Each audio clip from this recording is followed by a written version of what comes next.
ወገኖች ጸጥ የሚያደርግ ዝም በሉ ሲላቸው ዝም አለ። ግን ኦ እግዚኦ አድኅነነ ከመ ንሙት፣ አቤቱ እንዳንሞት አድነናል። ዛሬ የሚል እኮ ነው የጠፋ። ምዕመናን ዓለም ታውካ፣ ዓለም ተጨንቃ በዚህ ብትል ብዙ ብታወራ እገሌ እንዲህ ቢል ነው ምንድን፣ እገሌ እንዲህ ቢል ነው ምንድን፣ ዓለም ያላለችው ነገር የለም። ጸጥ ያለ ነገር የለም። ማን ጸጥ ያድርገው? ማን ጸጥ ያድርገው? እግዚአብሔር ጸጥ ያድርገው። ታዲያ መጥራት እኮ ያስፈልጋል። ምን መጥራት አያስፈልግም? ኦ እግዚኦ አድኅነነ ከመ ንሙት እኮ አለበት። እባክህ እንዳንሞት አድነን ብለን ለምን ይገባል? ምዕመናን ይሄ የባሕሪ አምላክ በገዛ ስልጣኑ ባሕርን የሚገስጽ ነፋሳትን ጸጥ የሚያደርግ የማን ነው እሱ? ንገሩኝ። ኢየሱስ ክርስቶስ የባሕሪ አምላክ ነው። ይቀጥላለሁ። እዛው አንድ አማኝ መጣ ይላል። ከዚህ ምዕራፍ ውስጥ አቤት በዚህ ምዕራፍ ውስጥ ያሉ የእግዚአብሔር ኃይል ይደንቃል። ሀለምይት የሚባል የመቶ አለቃ ሰው መጣና ልጄ ታሞብኛል እባክህ አድንልኝ አለው። ምን አለው? ምዕመናን ልጄ ታሟልና እባክህ አድንልኝ። መቶ ማን? ሀለምይት ማለት የመቶ አለቃ። መቶ አለቃ ማለት እንግዲህ መቶ የሚያዝ ስልጣን ያለው አንድ የመንግስት ሹም ማለት መቶ አለቃ። በዚህ ሰዓት መጣና እባክህ ቁልኤ ድውይ አለ። ልጄ በሽተኛ ነው ታሞብኛልና አድንልኝ ብሎ ለመነ። ምን አለ ያቸው ጌታ? አምጣው እንኳን አላለው። ና ወደ እኔ ይዘውናና ከዚህ ፈውስልሃለሁ አላለው። የኛ ጌታ ምን አለ? ነየ እመጽእ ወእፌውሶ አለ። መጥቼ እፈውስልሃለሁ፣ የት ድረስ እመጣልሃለሁ አለ። የባሕሪ አምላክ ሆኖ አምላክ ጌታ ሆኖ ምንም ሹም ብትሆን ስልጣኑን የሰጠው እኔ ነኝ፣ የሾምኩ በሹማነቱ አድሬ የሾምኩ እኔ ነኝና ልጅን ወደዚህ አምጣ ይፈወስልሃል አላሉ። ዛሬ የሚፈውሱት እንፈውሳለን የሚሉት እቤት ሄደው የምዕመናን ችግር ተረድተው ይሆን የሚፈውሱ? እንኳን ሊፈውሱ ደዌ ያሸክመው ነው የሚሰዱ እነሱ። የሚፈውስም ጭራሽ የላቸው። የምን ፈውስ? ያለ ጸጋ እግዚአብሔር ፈውስ ሊገኝ ኖሮ። ግን እንግዲህ እንዲያ እያሉ መተዳደሪያ ደንባቸው ነው ተዋል ሲገረድ ለዛ እኮ ነየ እመጽእ ወእፌውሶ አለ። መጥቼ እፈውሰዋለሁ አለ። ሰውየው ግን ይገርማል። ያ ሰው መቶ አለቃ የተባለው ሰው እንዲህ አለ እይደለው ከትባጣይ ጠጠፈረ ቤትየ ጥፉር ቤትየ ደግሞ አንተ የባሕሪ አምላክ ደግሞ ደዛች ደሳሳ ጎጆ ልትገባ ነው። እኔ ኃጢአትን ወደምሰራባት ቤቴ አንተ የባሕሪ አምላክ ደግሞ ወደ ቤቴ ልትገባ ወደዛች ደሳሳ ጎጆ አይገባኝም። አዝዝ በቃልከ የሐዩ ወልድየ ቅዱስ ያሬድ ይሄን አዝዝ በቃልከ ይህየ ወልድየ ይድን ዘንድ ቃልህን ዘንድ ልጄ በቃልህ ከዚህ ሁነህ ብታዝ ልጄ ይድናል። አያችሁት? ማን ስለሆነ? የባሕሪ አምላክ የፈጠርከው አንተ አይደለህምን? ወልየ ሐራነ እኔም እኮ እንዳቅሜ ሹም ሁኛለ። በቤቴ እኮ ብዙ አገልጋዮች አሉኝ አለ። ሰማችሁ? ወይኖ ለዚህ ሁር ወይ ሐውር አንዱን አለ ሂደህ እንዲህ አይነት ስራ ብለው ተነስቶ ይሄዳል። አንዱ ደግሞ ና ብለው ይመጣል። ወለ ገብርኤል ከማሁ ባሪያዬንም ደግሞ አገልጋዬ የቆመውን ቁረጥ የተኛውንም ደግሞ የወደቀውን ፍለጥ ብሎ ያደርጋል። በአንተ ዘንድ ደዌያት ምንድን ናቸው? ውጣ ብትላቸው የሚወጡ አይደሉም። ከዛው ካለ ሆነ ቃልህን እዘዝ። አይገርማችሁ እምነቱ።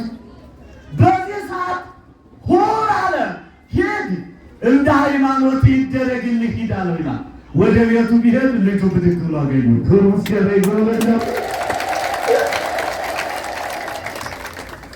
ያ ሰው የተፈወሰበትን ሰዓት ጠየቀ። ጌታ የተናገረባትን ሰዓት፣ ልጁ የተፈወሰበትን ሰዓት ቆጥሮ መቼ ነው ከቶ ልጄ የዳነው መቼ ነው አለ። ጊዜ ሰባቱ ሰዓት 7 ሰዓት ላይ ነው አሉት ከቤት ያሉ ሰዎች። ዋይ መረከመ እግዚእ ኢየሱስ፣ ጌታችን ኢየሱስ ክርስቶስ ቃሉን የተናገረባት ሰዓት 7 ሰዓት ነበረች። ጌታ ከዚህ ሆኖ ቃሉን ሲናገር ከቤት ሆኖ ልጁ ተፈወሰ። ይሄ ማነው ንገሩኝ? የማነው እሱ? የባህሪ አምላክ ማን? ኢየሱስ ክርስቶስ ነው። አሁን ችግሩ ጦርነቱ ከኢየሱስ ክርስቶስ ጋር። ስለዚህ በቃሉ አዞ ውጣ ሂድና ልጅ ካለበት ድኗል፣ ድኖልሃል አለው። በዚህ ሰዓት እሱ ዘወር አለና ይረከብኩ ዘከመዝ በውስተ እስራኤል፣ በእውነት እንዲህ አይነት ሰው በእስራኤላውያን በቤተ አይሁድ እንዲህ አይነት አማኝ አላገኘም ብሎ አመሰገነ። ይሄ የባህሪ ዛሬ ይህን አምላክ መጽሐፍ ቅዱስ እንዲህ አድርጎ ፍንትው አድርጎ የአምላክነቱን ስራ የሰራበትን ሁሉ ቁጭ አድርጎት እያለ ዛሬ ሰዎች የላዩን ወደ ታች የታችን ወደ ላይ እያምታቱ የቅዱሳንን ክብር ለአምላክ የአምላክን ክብር ለቅዱሳን እየሰጡ የማይደባለቀውን እያደባለቁ ቤተክርስቲያናችንን ደግሞ ሊተቹ እነሱ ነው የሚተቹ። ኦርቶዶክስ ተዋሕዶ ቤተክርስቲያን ስንት ሰው አላት? ስንት ሰው? እኛማ ቅርንጫፎች እኮ ነው። ኧረ ስንት ሰው ያለፈባት ቤተክርስቲያን ናፈቀች። ዛሬ ስንቱን አፉን ከፍታ እስቲ ይስማ። ከየት ጠቀስ ነው? እኛ ዛሬ ይሄ መጽሐፍ ቅዱስ እሱ ተሸክሞት ይሄዳል። አባቶቻችን እኮ አህያ የተጫነችውን አትበላ ብለዋል አይደል? ትበላለች። ግርዱ የሚሰጧት ትበላ እንደሆነ እንጂ የተጫነችውን ጤፍ እሷ ልትበላ ነው። ስንዴም ተጭና ልትሄድ ትችላለች አይደል? መቼም ስንዴውን ማን ያቀምሳታል? ማን ይሰጣል? ግርዱ። ስለዚህ መጽሐፍ ቅዱስን ስለተሸከሙት ስንዴውን አገኙት እንጂ የስንዴውን ትርጓሜ የጤፉን ምስጢር በሊቃውንት የተመሰጠረውን አግኝተውት ይሆን? ግርዳቸውን ክህደት ይብሉ ልከስ ወገኖች። ከዚህ ልፍ አለና የእኛ ጌታ ደግሞ አልፎ ሲሄድ 2 አጋንንት ያደረባቸው 2 ሰዎች አገኙት ይላል። 2 አጋንንት ያደረባቸው አገኙት። በዛች አካባቢ 2ቱም እነዚህ አጋንንት ያደረባቸው ሰው ባጠገባቸው ያሳልፉ ማለት ባጠገባቸው ያሳልፉ እያችሁ እና ሰው ሲያልፍ ይደበድቡታል። ምኖቹ? ጋኔን ያደረባቸው 2 ሰዎች። ጌታችን ኢየሱስ ክርስቶስ አልፎ ሲሄድ ተሳለነ ወልደ ዳዊት አሉ። ኧረ እባክህ የዳዊት ልጅ ይቅር በለን ብለው ለምን ይችላል? የማን ልጅ አሉት? የማን ልጅ? የዳዊት ልጅ። የዳዊት ልጅ በምን? በስጋ በአምላክነቱ የማን ልጅ ነው? የእግዚአብሔር ማን? የእግዚአብሔር አብ በሉ። ጭንቅና ኮነን አሪኩና ይትየል ቅድም አገረ ኮነን ምን አይሞኞች ገና ኮነን ለዚህ እኮ ነው መጫወቻ ያደረጉን ምዕመናን። ጎንደር ተወልደን ከዚህ ከስንቱ ሊቃውንት ጋር ኑራችሁ እናንተማ እኮ መምህር መባል መሆን ነበረባችሁ አይደል? እናንተማ ልታስተምሩ እኮ ነበር የሚገባችሁ የነበር መጫወቻ። ስለዚህ የዳዊት ልጅ ሆይ ያሉት ከዳዊት ዘር ከተወለደችው ከድንግል ማርያም በስጋ የተወለድክ ለማለት ነው። የባሕርይ አባቱ ማን ነው? እግዚአብሔር አብ። የባሕርይ ሕይወቱ ማን ነው? እግዚአብሔር መንፈስ ቅዱስ። የባሕርይ አባቱ እግዚአብሔር አብ፣ የባሕርይ ልጁ ደግሞ ራሱ እግዚአብሔር ወልድ። የባሕርይ ሕይወታቸው መንፈስ ቅዱስ እንላለን። ባጭሩ እናገራችሁ። ባጭሩ እነዚህ ሰዎች ጋኔን አድሮባቸው በዛች ወይክን መኑሂ ይልፍ እንተ ይእቲ መካን በዛች ቦታ ማንም አያልፍም። ይዘው ይደበድቡታል። ብልጭልና አንዱ ቅጥቅጥ አድርጎ ላይ ባለስልጣናዊ ምን አይል በዛች ያለፈ ሁለቱ ጋኔን ያደረባቸው ሰዎች እየቀጠቀጡ እየጣሉ ይገላሉ ሲፈልጉ። በቃ በዚህ ሰዓት አጋንንቱ ሲያልፍ የባሕርይ አምላክ አምላክነቱ የመለኮቱ ኃይል አልፎ ሲሄድ አቃጠላቸው ይላል። በዚህ ሰዓት ነው ተሳሃለነ ወልደ ዳዊት በሥጋ የዳዊት ልጅ የሆንከው እባክህ ይቅር በለን አሉት። በዚህ ሰዓት ናል ውጡና ከእነሱ ሂዱ ሲላቸው እንደ ክፉ ጥርስ ምንጥቅ ብለው ሄዱ ይላል። ክብር ይስጋው አምላካችን ይባል። ማንን ጠይቆ? እግዚአብሔርን አለቻት።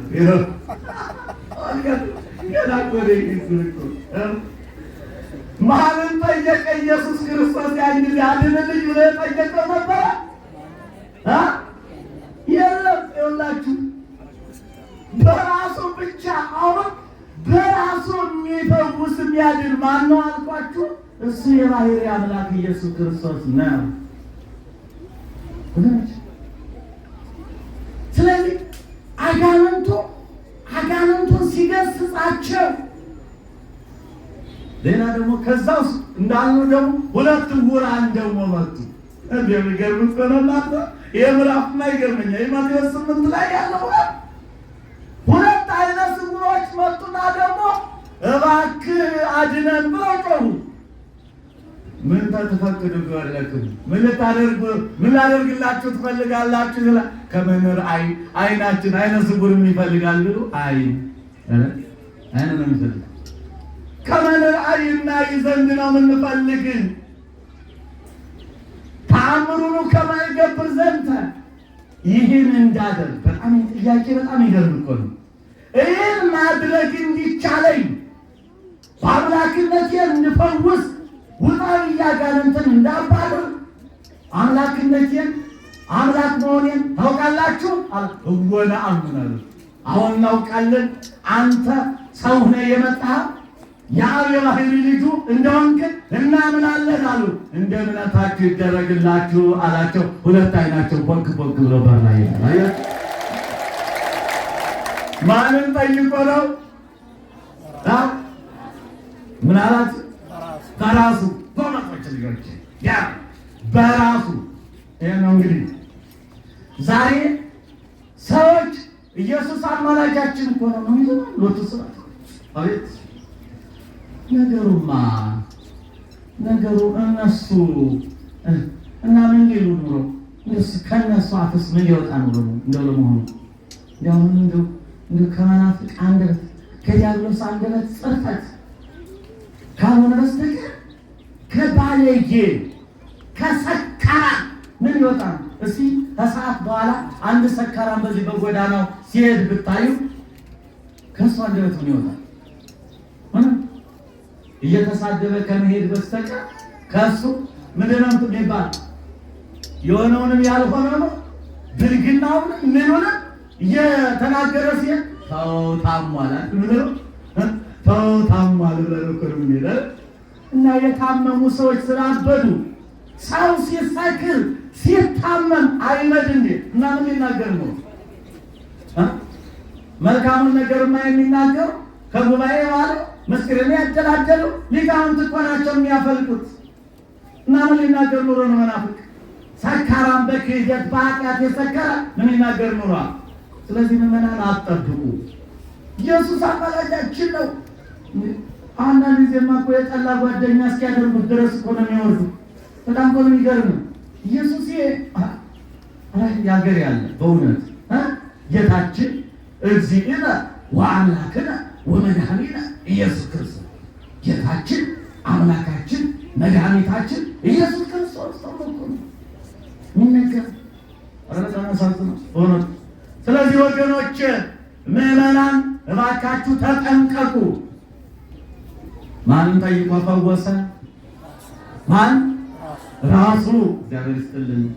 ራሱ ይሄ ነው የኛ አምላክ በራሱ አዞ የሚፈውስ የባህሪ አምላክ።